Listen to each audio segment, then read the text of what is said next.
عالم صلی اللہ علیہ وسلم کا فرمان مبارک ہے، مسلمان کے مسلمان پر 5 حق ہیں۔ سلام کا جواب دینا، مریض کی عیادت کرنا، جنازے کے ساتھ جانا، دعوت کو قبول کرنا، چھینک کا جواب دینا۔ سرکار دو عالم صلی اللہ علیہ وسلم نے اس فرمان مبارک میں فرمایا کہ مسلمان کے دوسرے مسلمان پر 5 حق ہیں، کہ 5 چیزیں اس پر واجب ہیں، لازم ہیں۔ سلام کرنا سنت ہے، اور ابتداء بالسلام، سلام میں پہل کرنے والے کو اللہ زیادہ اجر عطا فرماتا ہے۔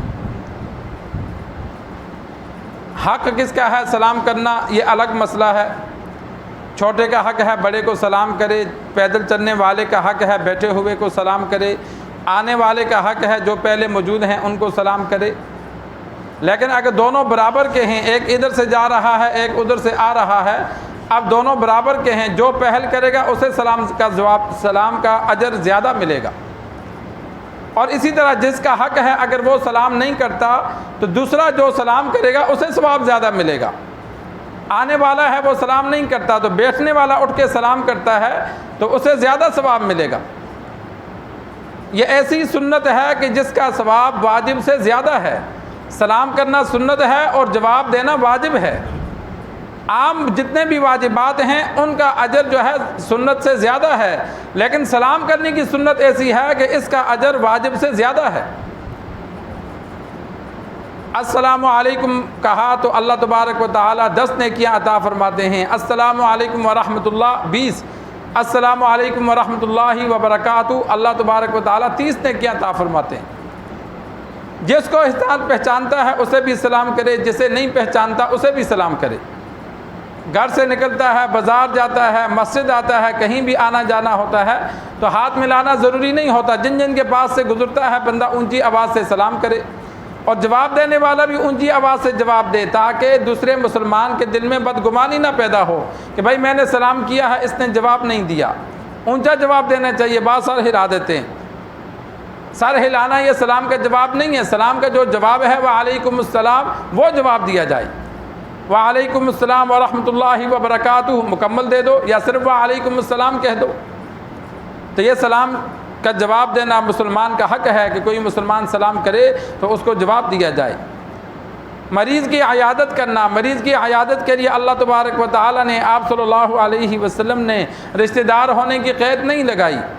کوئی بھی مسلمان بیمار ہے، محلے دار ہے، پڑوسی ہے، رشتہ دار ہے، جہاں انسان آ جا سکتا ہے تو مریض کی تیمارداری کرنا، اس کے پاس جانا یہ مسلمان کا حق ہے۔ اور اگر اس کے مریض کو کوئی مدد کی ضرورت ہے تو مسلمان جتنا کر سکتا ہے تعاون اس کے ساتھ تعاون کرے۔ مالی تعاون کی ضرورت ہے، جسمانی تعاون کی ضرورت ہے تو مسلمان پر لازم ہے کہ اس کا خیال کرے۔ وفی اموالہم حق معلوم للسائل والمحروم، قرآن مجید میں اللہ تبارک و تعالی نے فرمایا کہ مالدار کے مالوں میں اللہ نے حق رکھا ہے۔ یہ ہمارے ہاں ایک نظام بن گیا کہ صرف زکوٰۃ دیتے ہیں بعض لوگ وہ بھی نہیں دیتے۔ بعض لوگ غریب کو برا سمجھتے ہیں، مانگنے والے کو یا طلب کرنے والے کو برا سمجھتے ہیں۔ یہ انتہائی غلط بات ہے۔ اللہ چاہتا تو اسے غریب نہ رکھتا، اسے تم سے بھی زیادہ دے دیتا، لیکن اللہ نے اسے غریب اس لیے رکھا کہ تاکہ مالدار اس پر خرچ کر کے اجر کمائیں۔ اور اللہ نے مالدار کے مالوں میں اللہ نے فرمایا غرباء کا، مانگنے والے کا اور محروم کا حق ہے۔ مانگنے والا کہ یہ عام مانگنے والے مراد نہیں ہیں، مانگنے والے سے وہ مراد ہے کہ جو عزیز و اقارب ہے، دوست ہے، پڑوسی ہے، وہ آپ کو اپنی ضرورت بیان کرتا ہے، اس کا مانگنے کا طریقہ نہیں ہے، وہ مانگتا نہیں ہے۔ جس طرح بسا اوقات کوئی بندہ کہہ دیتا ہے بھائی یار والد صاحب بیمار ہیں، اخراجات ہمارے بہت زیادہ ہیں، یا کوئی کہہ دیتا ہے میں مقروض ہوں، اپنی کوئی بھی مجبوری بیان کرتا ہے تو سائل سے وہ مراد ہے کہ جو عزیز و اقارب، محلے دار، پڑوسی، تعلق والا آپ سے اپنی مجبوری بیان کرے تو اللہ نے مال دیا ہے تو تمہارے مال میں اللہ نے اس کا حق رکھا ہے، جتنی طاقت ہے اس کا تعاون کرو۔ اور محروم سے وہ مراد ہے کہ جو مانگتا نہیں ہے ضرورت مند، مقروض ہے یا اور کوئی بیچارہ کسی بھی حال میں پریشان حال ہے، لیکن وہ اللہ پہ توکل کر کے وقت گزار رہا ہے، مانگ نہیں رہا، تو مالدار کا کام ہے خود تلاش کر کے ایسے لوگوں کو مال دے، کہ مانگنے والے کو بھی دے اور جو ضرورت مند ہے لیکن مانگتا نہیں ہے اسے بھی دے، اللہ نے اس کے مال میں حق رکھا۔ تو بیمار اگر کوئی عزیز و اقارب ہو، دوست احباب ہو، تو انسان کوشش کرے کہ اگر اس کو مال کی ضرورت ہے دوائیوں کے اعتبار سے، کسی بھی اعتبار سے، تو اس کے ساتھ خیال کرے۔ ویسے تیمارداری کرنی ہے، کسی کو ضرورت نہیں ہے تو اس کے پاس جائے، جا کر دعا کرے، دعا کر کے واپس آ جائے۔ جب انسان جاتا ہے بیمار کی عیادت کرنے کے لیے، صبح جائے تو شام تک، شام کو جائے تو صبح تک، آپ صلی اللہ علیہ وسلم نے فرمایا 70,000 فرشتے اس کے لیے دعائے رحمت کرتے ہیں۔ کتنا بڑا اجر ہے۔ آپ صلی اللہ علیہ وسلم صرف چند لمحوں کے لیے جاتے تھے، سیدھا مریض کے گھر گئے، کھڑے کھڑے اس کے سر پہ یا اس کے سینے پہ ہاتھ رکھ کے دعا کرتے تھے، دعا کر کے واپس آ جاتے تھے۔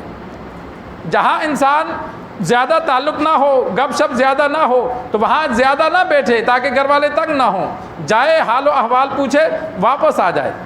آپ صلی اللہ علیہ وسلم یہ دعا فرماتے تھے، لا بأس طہور انشاء اللہ، اسأل اللہ العظیم رب العرش العظیم ان یشفیک۔ 7 مرتبہ آپ صلی اللہ علیہ وسلم نے فرمایا جو بیمار کے پاس جائے تو یہ دعا پڑھ کے اسے دم کرے تو موت نہ آئی ہو تو اللہ اسے شفا دے دیتا ہے۔